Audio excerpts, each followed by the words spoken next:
I've come to really love the pluckiness of the stock Honda Ruckus with the Get motor. Unlike my GY6 build, which I started from the frame and never had a motor other than the GY6 that I put in this bike, I never got to compare it to the Get motor, and I don't think I'd ever been on a Ruckus that had the stock motor. But again, I think it's perfect for around town. The power curve is decent. The problem I'm having is top speed. Right now I'm only getting up to 41 miles an hour, and there are some roads around here that are 50 miles an hour that I'd love to get a little bit closer to that top speed. So I ordered from the Ruck Shop their Stage 1 kit, which comes with the Pollini high-speed variator and these 5.5 gram weights, as well as the NCY CDI that should remove the rev limiter, as well as I believe it slightly advances the timing. Anyway, both of these should be very simple installs. I'll link to the Stage 1 kit in the description below. I'll throw the variator on first, and then we'll pop on the CDI and go for a ride and see how much more I can get on that same stretch of road faster than that 41 miles an hour. Okay, so first taking off the kickstarter.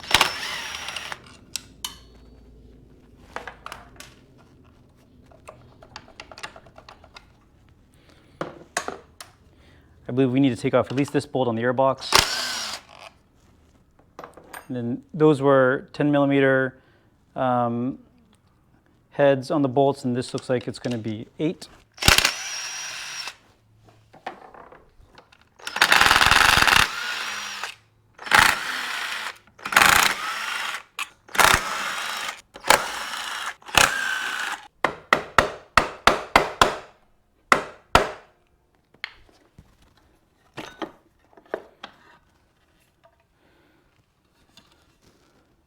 All right.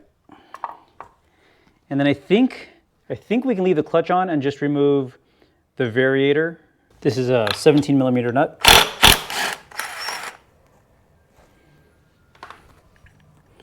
There's a washer. Then another washer type thing. And then this piece. And in other install videos, I saw them remove the clutch. I don't know why I would have to though, so I'm going to leave it there for now.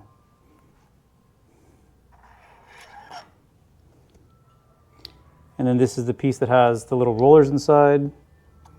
I guess this should have been attached to it.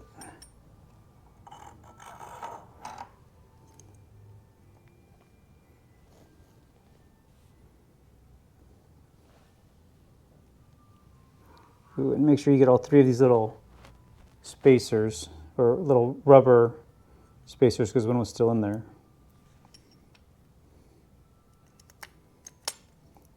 So this is the stock one. I'm going to use the opportunity to clean this out too. It's quite a bit of belt dust and debris, so let me clean that out and pop the new one in. All right, so in the new kit we have this, the backing plate, those little rubber spacers.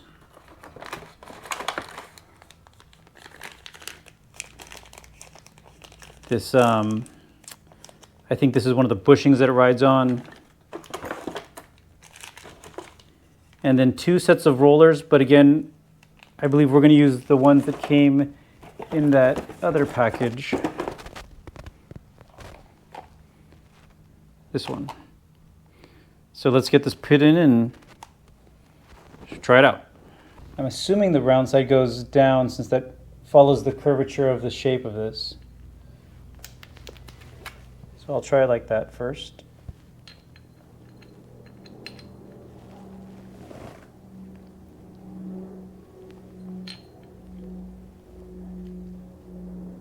This has a skinny side and a fatter side. I believe the skinny side faces this direction towards the side that has the Pollini logo.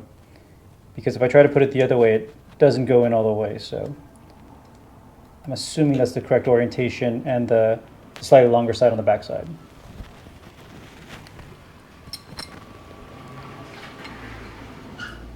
And pushing these together, it fits in very nicely.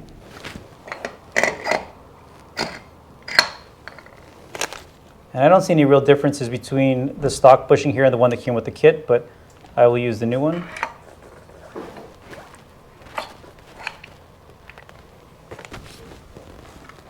And let's see if I can just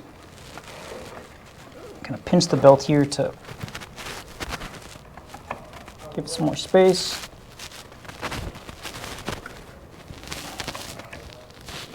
Easy peasy.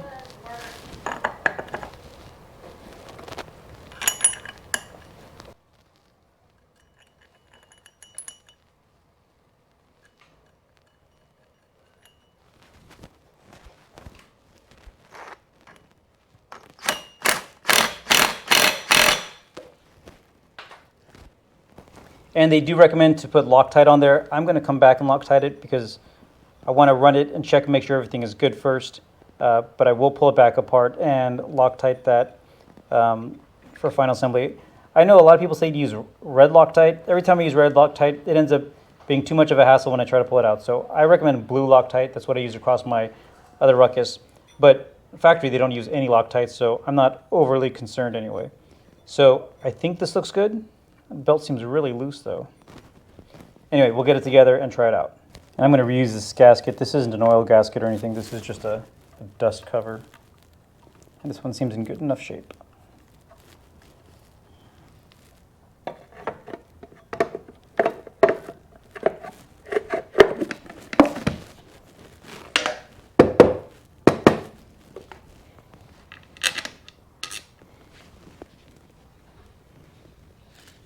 Looks like all of these bolts are also the same length, so it makes life a little bit easier trying to figure out where they go.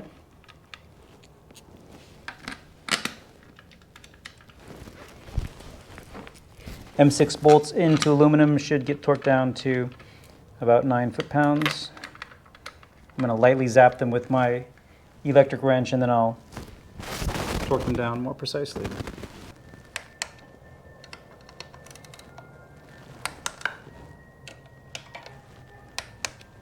All right, let's go for a ride with just the variator mod and see what differences we feel. All right, I must have installed something wrong because my top speed now is 27 miles an hour. It actually feels like it picked it up a little quicker, but it is topping out way sooner. So let's see what I did wrong. Instead of doing that, let me put the CDI in first because again, it felt like it revved up a lot quicker. It may be that I'm just hitting the rev limiter earlier, and that's why I need to do this in conjunction with the CDI.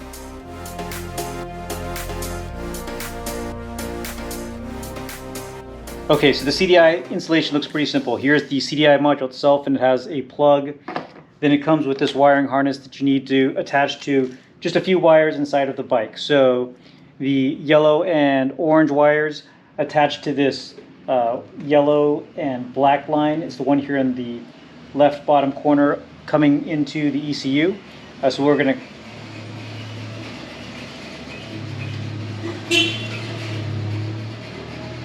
Hey Rusty, you're in the video again. We're gonna cut this in half, put on these crimps, and then yellow goes into the ECU and orange comes out. Anyway, very simple. Then the red wire goes into the red and green wire in the relay. Green goes to ground on the battery, and the blue plug plugs into this red clip that's on the bike. All right, so this black with the yellow line in here in the corner, we're going to cut this just about in half. I would err further away from the harness if possible because we can always cut back some of this tape if we need more line there.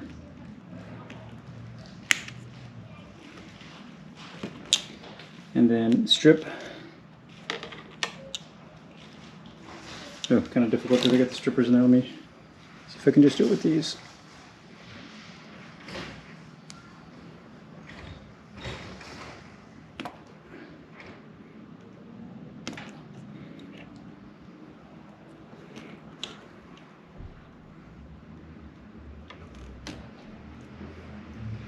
And then we're going to pop on the little plugs that came with the kit and just crimp those on. I will come back and solder these on. I'm not a fan of crimps. I like to have things soldered, but I want to make sure everything's good before I do.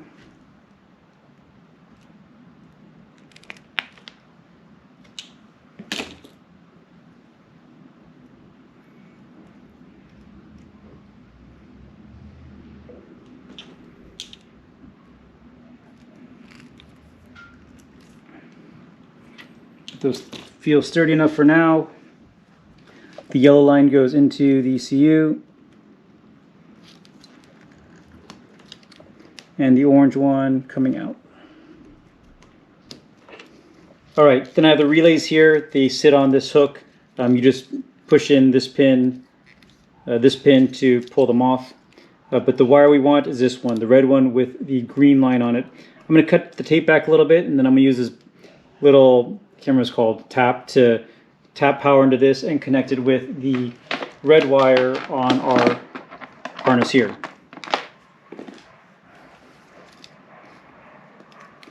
So you just open it up enough so that you can slip in this wire.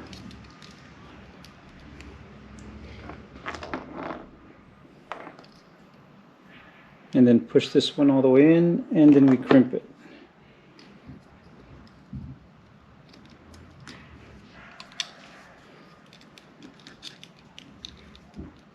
Make sure that red wire is all the way in too.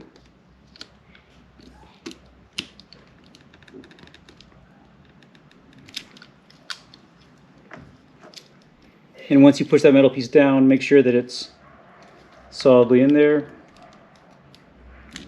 And then close the little plastic cap. Looks good.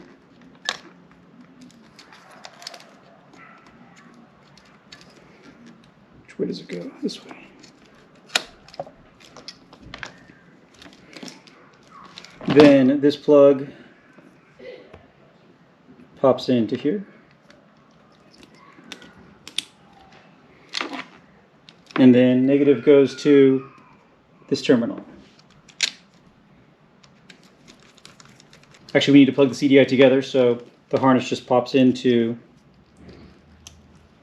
that plug, and that's it. I'm going to just kind of wedge everything together here for a test ride to see if it works. Actually, first, let's make sure that it even starts.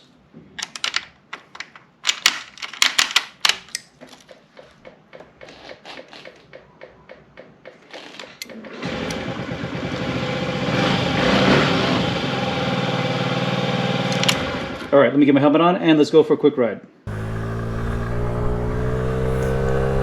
All right, so the bike is feeling a little bit snappier. It also feels like it's revving up a little higher. Not a lot though. Let me get to this flat place and see how fast I can get. Oh, they're doing that bicycle thing here, huh?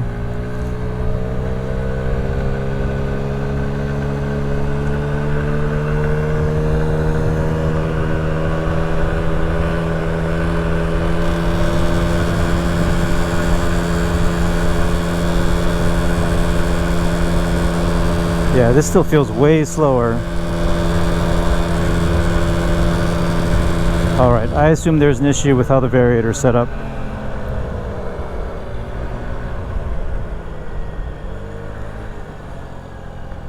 Fit in with all these guys here. If they get to go to the light, I'm gonna take it too.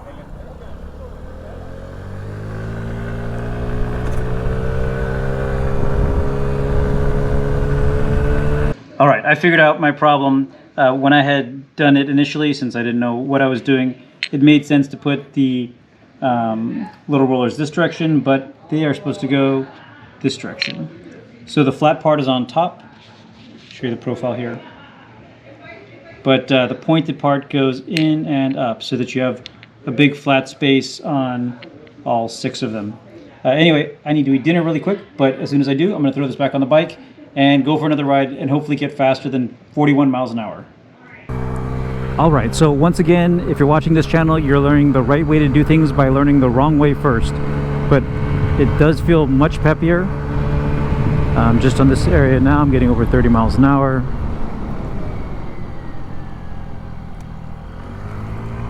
They do these little bike rides on the street, but the speed limit here is 50 miles an hour, so this is the stretch that I want to get a little over 41.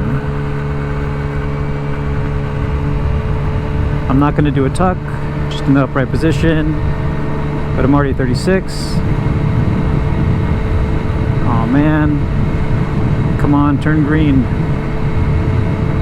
I'm going to have to stop here. It's a little bit uphill here, and then it goes slight decline, but that's the slight decline is where I did 41 last time, so that was anticlimactic.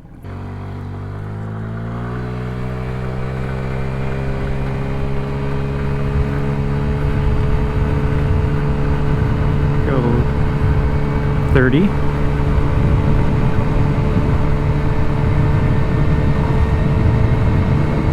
37. Bunch of cyclists. We're at 40. 1, 2, 3.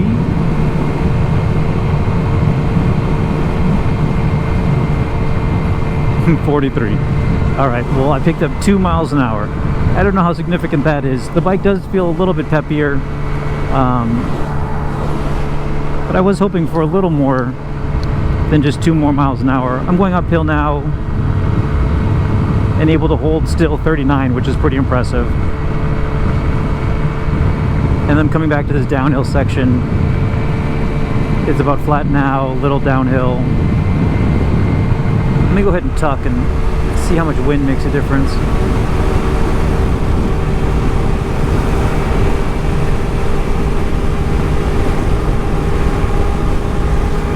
So full tuck there, I saw 48, there still is 48. It's actually holding that, and I'm only half tucked right now. And I'm starting to go back uphill, but that's kind of impressive. Obviously with such little power, wind resistance makes a really big deal. And I'm going up pretty steep hill now, still holding about 40. These marshals probably think I'm an idiot. I think everybody that sees me probably thinks I'm an idiot. I'm wearing my race helmet with a GoPro camera, and there's no fairings on this battery box. Okay, well, let me head back to the house. I do have a new battery box. I'm going to clean up these wires a little bit. I'm going to solder those connections down here just to make them a little more robust. It did pick up a couple more miles per hour, and overall it does feel a little bit peppier. I'll have my wife ride it. She's been riding the bike more often than I have, and I'll see if she notices it or not. But again, I'm actually going uphill now, and it's holding 40 miles an hour, which is pretty good. And just here uphill, if I tuck a little bit,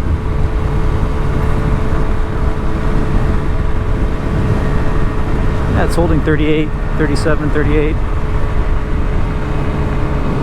So it definitely picked up a little bit. Faster than these cyclists, suckers.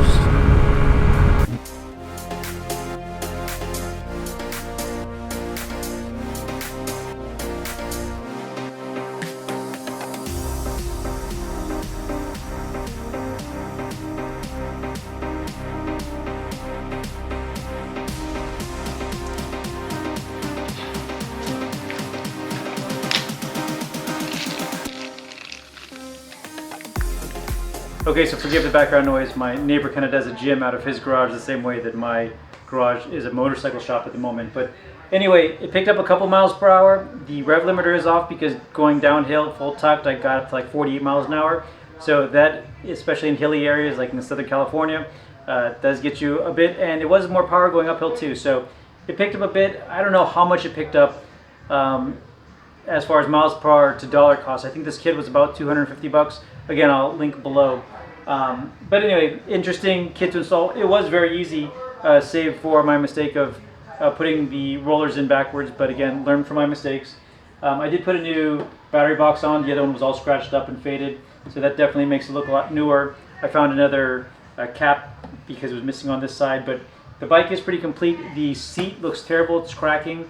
My seat cover from Cheeky Seats is arriving tomorrow, so I'll have an install video on that, and after that I think this bike will be pretty complete as a Get motor Ruckus that will ride around for a little bit, and then I'm guessing eventually it gets the GY6 or maybe another motor conversion treatment. So anyway, thank you everybody very much for watching. Stay tuned for more videos and keep on building.